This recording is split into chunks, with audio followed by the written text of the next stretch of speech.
NMBT, National Muslim Basketball Tour. والحمد لله رب العالمين والصلاة والسلام على المبعوث رحمة العالمين وأشهد أن لا إله إلا الله وأشهد أن محمدا عبده ورسوله.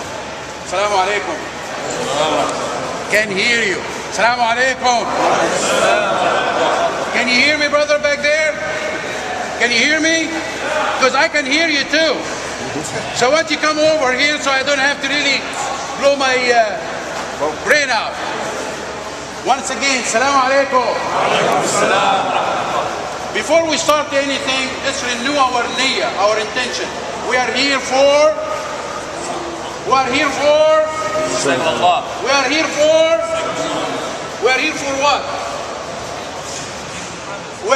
We are here to please Allah. We are here to please Allah.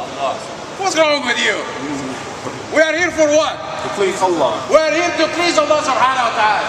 And you know something? Allah subhanahu wa ta'ala is sending you a message. And the message is, He's going to give you a sadaqah. Every one of you now is going to give each other a sadaqah, a charity. How are we going to do that? Anybody knows how? Turn around and smile in each other's face. Smile. I want to see your teeth. Smile. Where is the guy? Yeah, you. I want you to smile. And this guy, I want him to smile. There's another guy. I walk into the door and I block his way and I want to say Assalamu alaikum, and he was so upset. I don't know why.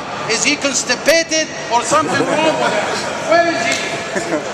Now the next best thing is we're going to turn around. Since we know how to smile, we're going to smile and shake hands with each other.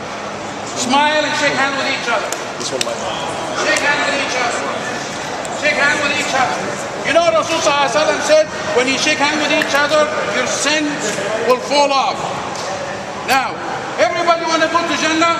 Yes. Are you really sure? Yes. Because the Rasulullah said, you are not going to be in Jannah till you believe. And you're not going to be believers till you love each other. Now, since we know how to shake hands, how to smile, I want you to turn right and left and open your arms and tell the brother next to you, brother, I love you for Allah.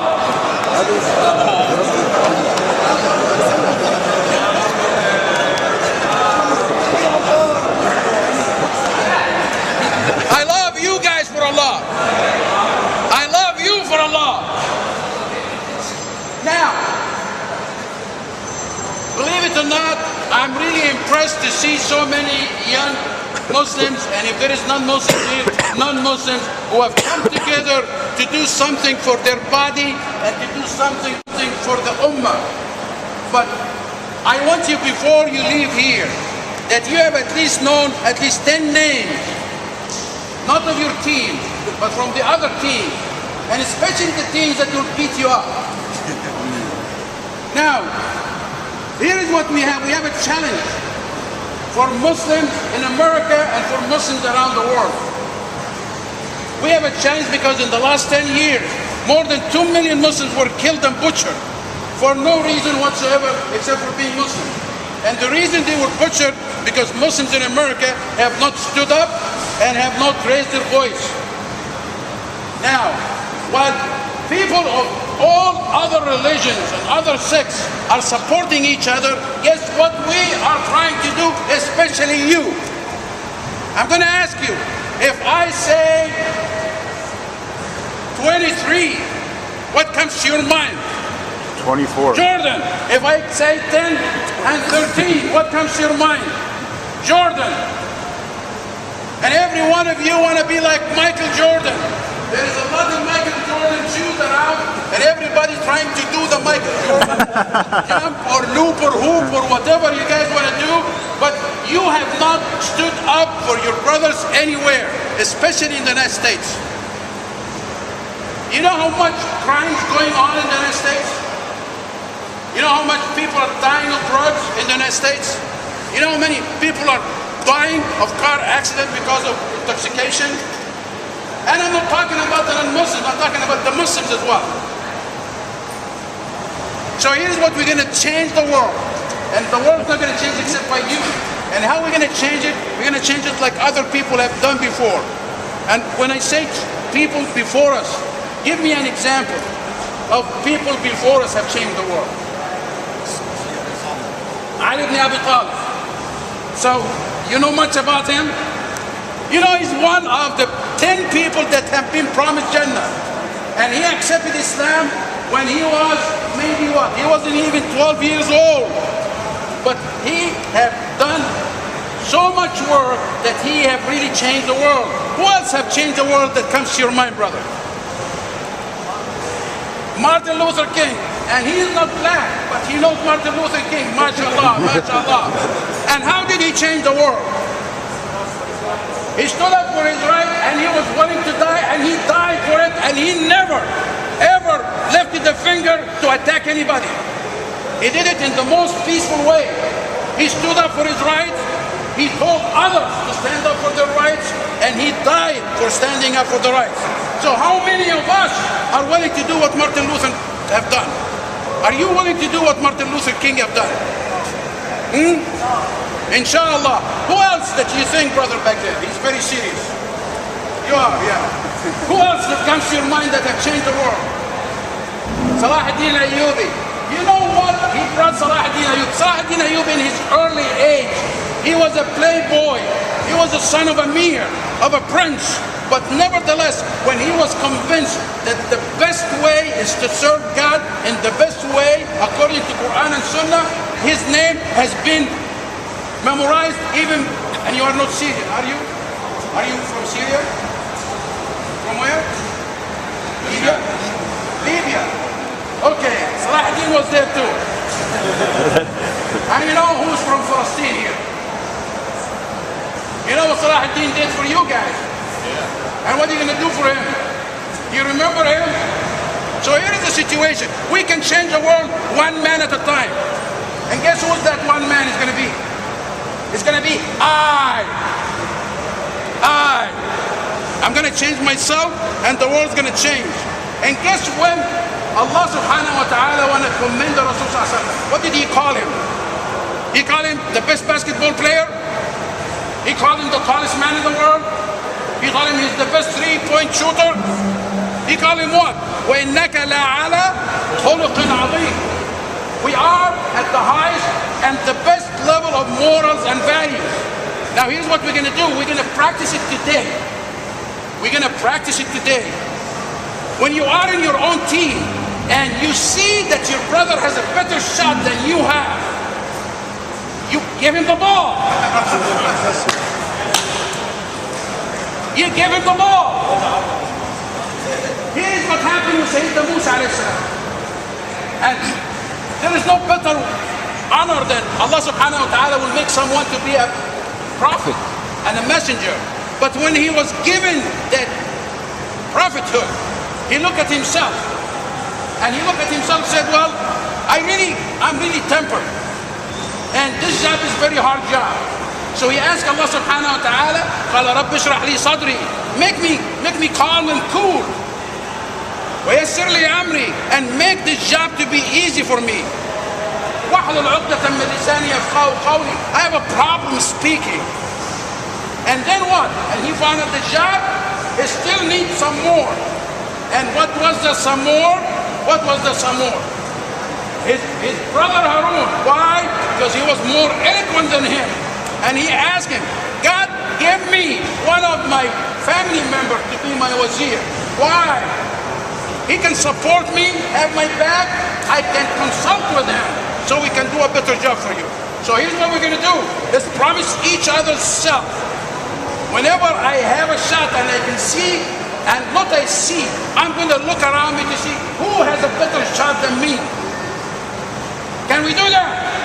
Yes, inshallah. Can we do that? I can't hear you. Can we do that? Now, the ultimate values that we're going to show to each other is today. You know what happens is when you see your opponent have a clear shot, what do? Foul him. Foul him, right? Yeah, that's what you do. That's what they teach you on TV. Foul him. Why? Because he may make the shot or he may not make the shot.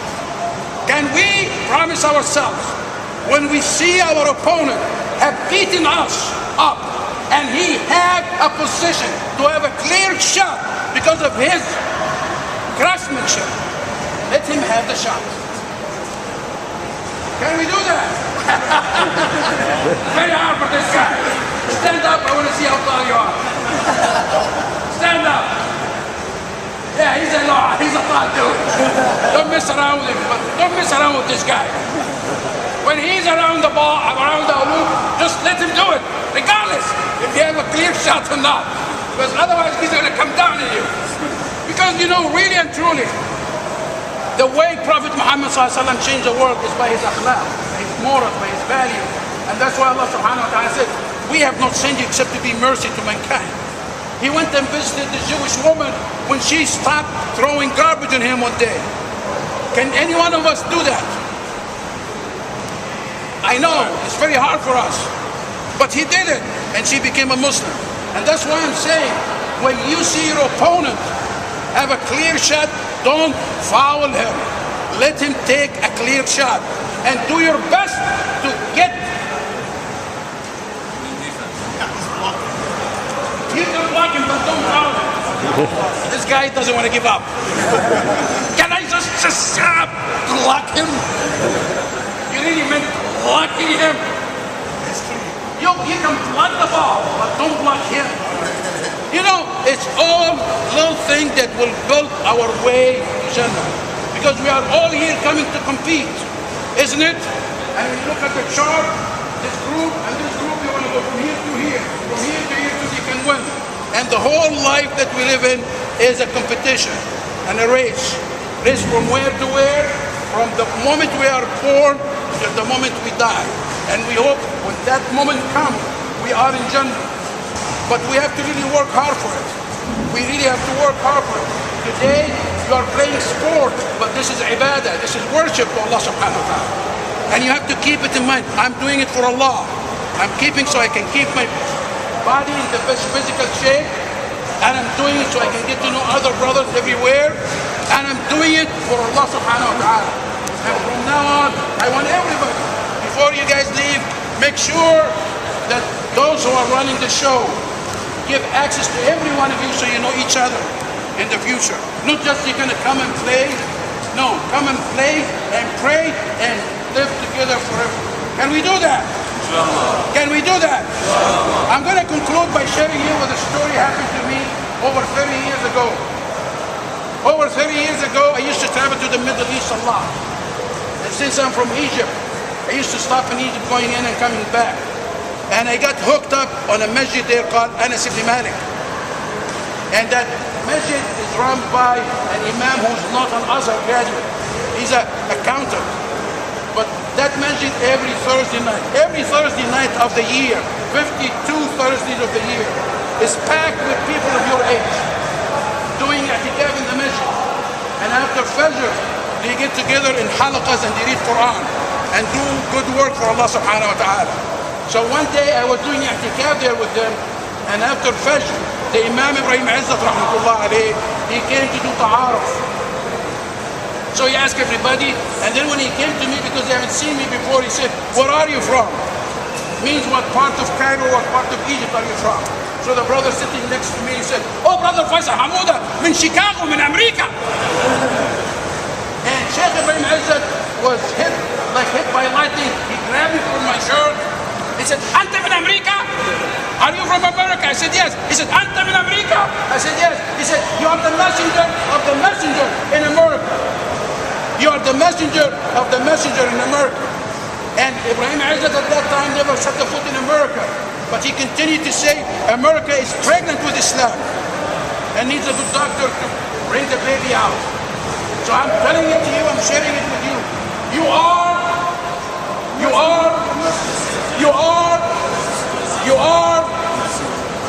you're not sure, huh? Let's repeat. We are,